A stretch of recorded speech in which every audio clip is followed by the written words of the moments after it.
Okay, so the main thing that you want to be looking at when you first take your dog for a free run is making sure that they're nice and healthy. So no diarrhea, no vomiting, no lameness, nothing that could cause an issue when you're out and about or that the free run might actually make worse.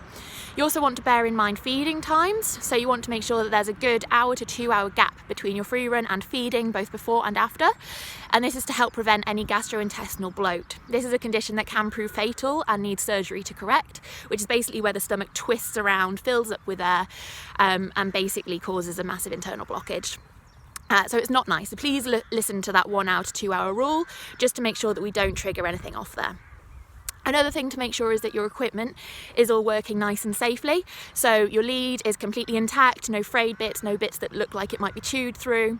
Still the clip's working nicely as well. The collar's nice and safe and attached, the right size, they can't wiggle out of it, as well as not being too tight that it could cause an air blockage. And make sure as well that they have both tags on. So that should be your guide dog medallion with the computer number on, as well as your own personal tag. So your personal tag needs to have your mobile number on it, but not the dog's name. This is so that if anyone does come into your free run area, they can't call the dog over and run away with them.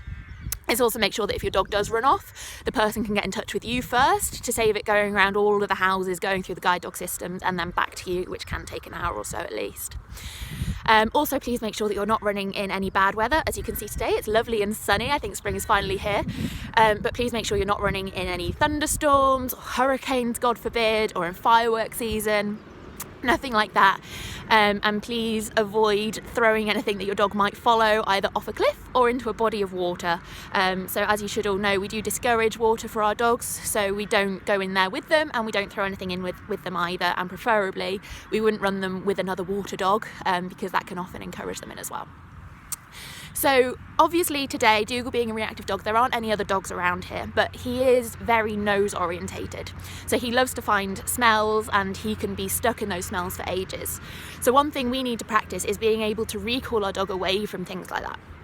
So your first building block is going to be, once you first let your dog off, letting them go off and explore, because they need to have that little bit of a run around. They need the opportunity to go off and find something that interests them.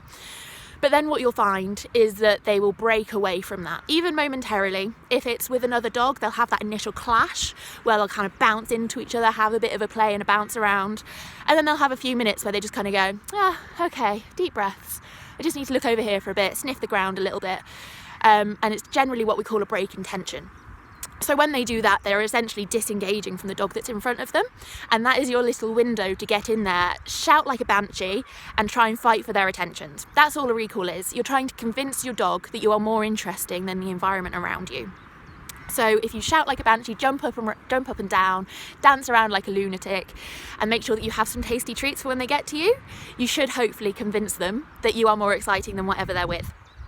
So once you've found that little break in tension, you've used your timing and you've gone, yeah, come on back to me. There's no formal recall command as such, so you are just going to shout your dog's name, dance around, ask them to come, just dance around like a lunatic. Hopefully that should do the job. So what I'll do is I'll find where Dougal has gone, because he's somewhere in here behind me, and then I will start filming again so that we can demonstrate a good old recall for you. So give me 2 seconds.